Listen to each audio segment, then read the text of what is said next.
So it's a beautiful day in Florida, as you can see all the boats out here. Meeting the guys from Aquatic Glazing. They're from the West Coast. They came all the way out here to install an acrylic wall for us at the Bliss residence. So let's go back here, see if these guys need any help. Jason with Aquatic Glazing International. Excited about this opportunity. Lucas guys are always doing some amazing things and innovative things, doing a little bit more of a modern spin, utilizing one of our acrylic walls overlooking the Intercoastal area. Yes, we got some challenges on this project as far as access. Gonna have to back the truck driver down about 2 blocks to get into this end of the cul-de-sac.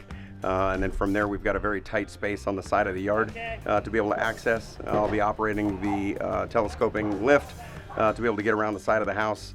Foresee a couple of challenges as far as access and tight space, but all in all, every project's got a couple of challenges, so we take them head on and get it installed correctly. This is going to be a negative edge, so the window will be the weir. It'll be the spillover for the actual swimming pool. So we had to go through a bunch of challenges and adjustments as far as getting the window dead level, so we do get that nice sheeting effect on the window.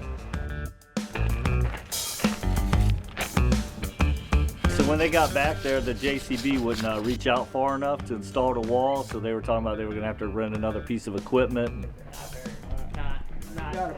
Another foot. I just jumped on the little dingo and moved a pile of dirt and made it happen.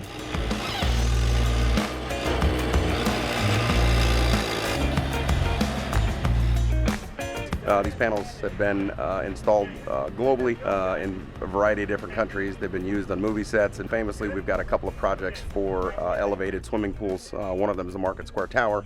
Other project is based in Miami called the Aquilina Tower. These are kind of a little bit more of a daredevil swimming pool. Most of the pools hang off the side of the building roughly 8 to 10 feet and about 50 stories in the air. So now that the panel's installed, we've got some grouting and some sealing that we need to do in order to get this thing watertight for them. Everything checks out for level, and we're on to our next process. So we got the wall in. The guys are going to finish up doing whatever they need to do. And I think I'm going to go catch a ride on one of these boats and have a beverage. See you next time.